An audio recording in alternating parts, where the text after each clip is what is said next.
Check out this game I made from a real-life adventure of picking up trash and bottle caps in Manila, Philippines. If you've ever wondered where the trash in the ocean ends up, sometimes it ends up in these wetlands. There's a mangrove in this area called Las Piñas Paranaque. It's a nasty forest swampy area full of trash and mud on layers of trash and mud. I found myself volunteering with hundreds of other people helping to clean up this area led by a group called the Pangea Movement. I'm not sure if they're non-profit or for-profit, but they help clean up the planet, specifically in swampy wetland areas in Bali and Philippines. They also sell sustainable products with the trash that they pick up. And this is where the bottle caps come into play and my inspiration for making a game. I'm hypehype. I play games, make games everywhere. I don't know how to code. I didn't go to school for game design. I just one day started making games and started doing that every day. Making games on my iPad or my iPhone, figuring out game mechanics, visual aesthetics, physics, and everything in between. If you stay until the end of this video, I'll show you how you can make a game with the push of a button. And that button is called the remix button. When I found myself volunteering, I met the CEO of the Pangea Movement and I asked him, what can I do to help?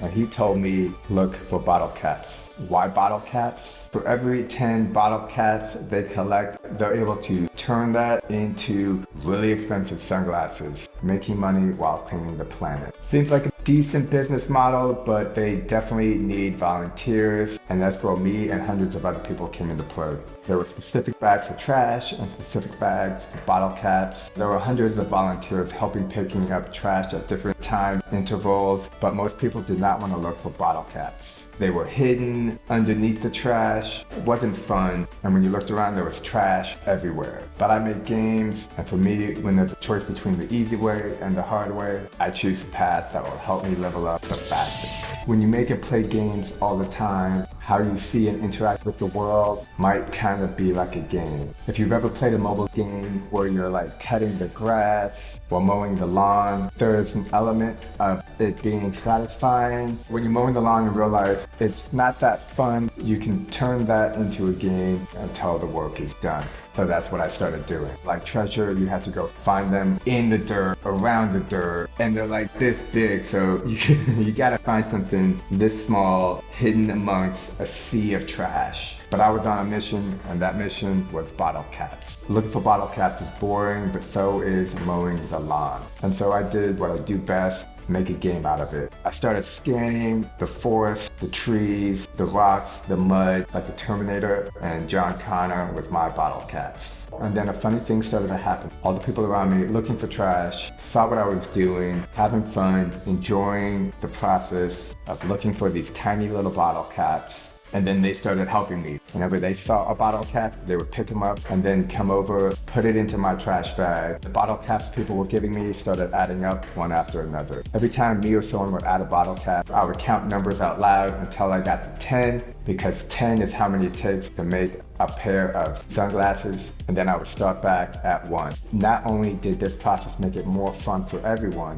it also helped make it feel like we're making a small difference while being surrounded by a sea of trash. And at the end of the day, my bag had about 3 kilos of bottle caps. That's 3 kilos of future sunglasses. Picking up trash and making a game out of it. As stars aligned, a few days later, the app I used to make games announced a Games for Forest Game Jam, which is to be used to help bring awareness to how we humans treat the planet. If this isn't serendipitous, then I don't know what is. Overall, this game took me about 20 hours to make, and I think half of it was setting up the trash collecting mechanic. As I'm an amateur game developer, I have to figure out how I'm going to do everything one step at a time, all on my phone or iPad. That first step took me many hours. Sometimes the process of making a game is you gotta break down each mechanic, figure out how to get it to work. Usually that means finding dozens and dozens of different ways what doesn't work. When I finally got the picking up trash to work by tapping a single object, I remember this was a huge moment and I was super proud of it because it took me so long to figure out. I instantly went and showed a friend with a proud sense of accomplishment, like check out this cool mechanic I made. My friend was totally impressed playing the game, collecting the trash. And then he said, this is fun, but it'd be cool if the trash just got picked up automatically when the player walked by it.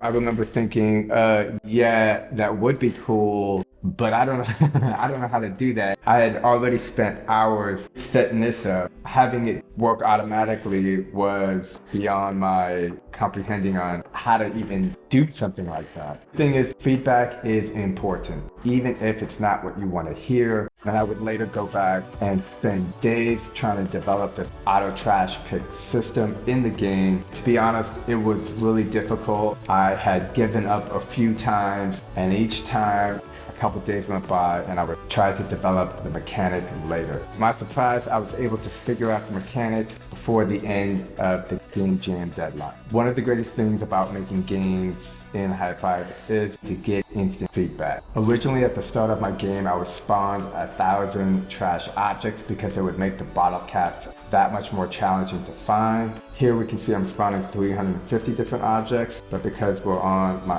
iPad, we can spawn, let's say 1,500. You see all the trash following. That looks a lot more cooler than a couple hundred pieces of trash, but people were leaving me comments that it would make their phone laggy and the game difficult to play. Therefore, I reduced the amount of spawned objects so that more people can play this game with ease and less lag. There were a lot of great entries for the game jam and links down below if you want to play and check them out. If you want to be able to remake any of these games, you can easily do so by a push of a button called the remix button. In hypehype, any game on this app can be used as a template to make your own game. So when you're scrolling around and playing different games, if you see a game you like, you can press a button and instantly have a template from any game. If you're new, I recommend making small changes like playing with different objects, characters, or messing with the colors. When it comes to making games, whether new or advanced, you gotta take it one step at a time, just like I did when it came to picking up trash. Gotta get back to making friends and games. So until next time, I'm hyped, dude. Stay safe out there, and peace.